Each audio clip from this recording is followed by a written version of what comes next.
नमस्कार मित्रों, एक बार फिर से इस YouTube चैनल में स्वागत है। कई बार लोगों की जिज्ञासा होती है कि अपनी हिंदी को कैसे ठीक करें।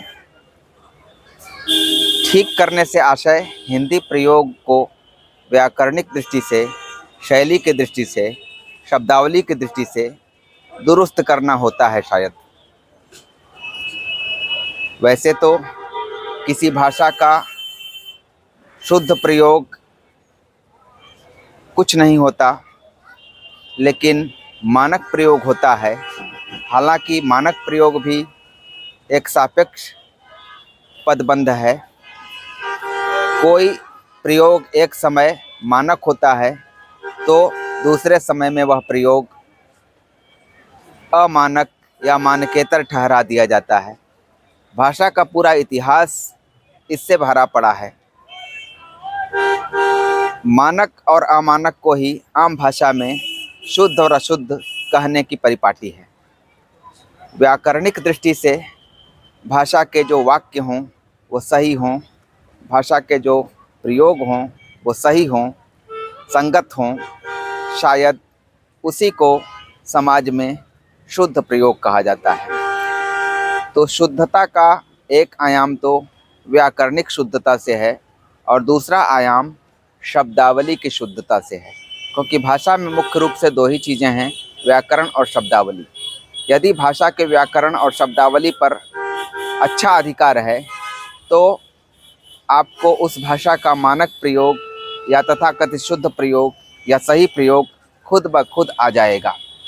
अब सवाल उठता है कि व्याकरण को कैसे ठीक किया जाए।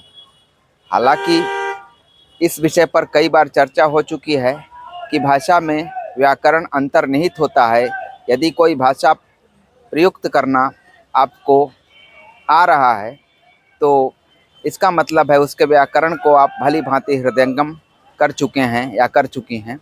लेकिन फिर भी जो प्रश्न होता है कि व्याकरणिक अशुद्धियों को कैसे ठीक किया जाए, तो इसका आशय सामान्यतः आपके एक भाषा का जो जन समुदाय है, बड़ा जन समुदाय, उसमें जो प्रचलित और मान्यता प्राप्त एक जो व्याकरणिक संरचना है उसके संगत अपने भाषा प्रयोग को बनाने की दिशा में होता है।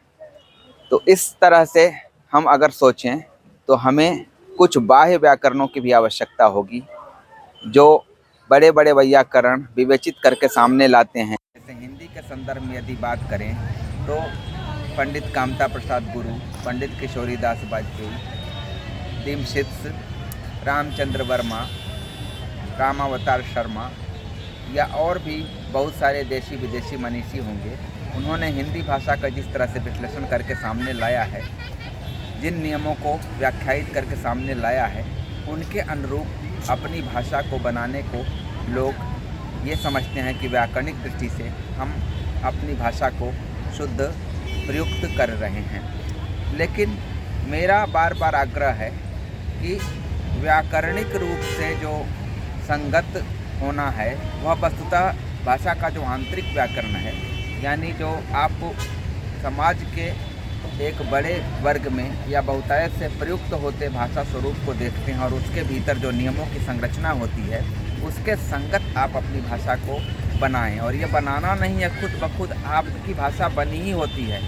अब भाषा में सुधारना कुछ चाहते हैं तो बाह्य व्याकरण के संगत थोड़ा सा कर दीजिए या बाहर जो मानकीकरण की प्रक्रिया है उसके संगत कर दीजिए। जैसे कोई शब्द व्याकरणिक दृष्टि से उत्पन्न जिस रूप में है उस रूप में उसका प्रयोग कर दीजिए, या कोई वाक्य का जो ढांचा है या शैली का जो स्थिरीकृत स्वरूप है, हालांकि शैलियाँ अनेक होती हैं, तो उसके अनुसार आप भाषा को धीरे धीरे बनाने का प्रयास करें।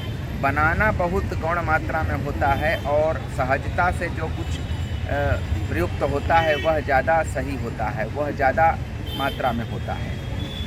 तो हम यहाँ पर एक दो पुस्तकों की चर्चा भी करना चाहेंगे जिनके सहयोग से आप या जो भी इस विषय में जिज्ञासु हों वह अपनी हिंदी भाषा को थोड़ा अधिक दुरुस्त कर सकता है या कर सकती है उन्हीं के शब्दों में। एक रामचंद्र वर्मा की किताब अच्छी हिंदी को आप पढ़ें और किशोरीदास वाजपेयी ने जो अच्छी हिंदी लिखी है वो भी आप पढ़ें।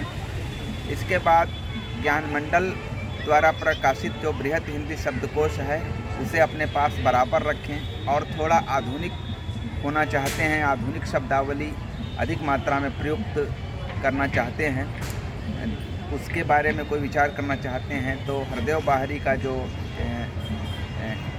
बड़ा हिंदी शब्दकोश है उसे भी रख लें। और हिंदी भाषा की कोई व्याकरण की एक छोटी सी किताब, जैसे राष्ट्रीय शैक्षिक अनुसंधान और प्रशिक्षण परिषद ने मानक हिंदी व्याकरण और रचना नाम से एक प्रयास किया था, उसे आप रख लें और इनका निरंतर अनुशीलन करें। और जो भाषा आप समाज के व्याकरण के संगत होकर जानते हैं, बोलते हैं, उनमें निरंतर परिष्कार और विकास इन छोटे प्रयत्नों से होते जाएगा, ऐसी उम्मीद है। बाकी फिर से एक बार मैं कहना चाहूँगा कि हिंदी को शुद्ध करने का, सही करने का, सटीक करने का इसके अलावा कोई उपाय नहीं है कि आप हिंदी भाषा के समाज में अधिक से अधिक घुले मिले, क्योंकि जन प्रवाह वही है, भाषा प्रवाह वही है। बिना पानी में उतरे किसी को तैरना नहीं आता, केवल सैद्धांतिक ज्ञान से तैरना सीख जाएंगे, यह मुगालता मत पालिए। इसलिए हिंदी को ठीक करने का, हिंदी को समृद्ध करने का, हिंदी को ज़्यादा मानक या तथाकथित शुद्ध बनाने का, अपनी हिंदी को मजबूत करने का सबसे अचूक इलाज यही है कि हिंदी के समाज में अधिक से अधिक घुले मिले। आज के वीडियो में इतना ही। जल्द ही किसी नए विषय पर कोई नया वीडियो लेकर आपके समक्ष उपस्थित होऊंगा। तब तक के लिए नमस्कार।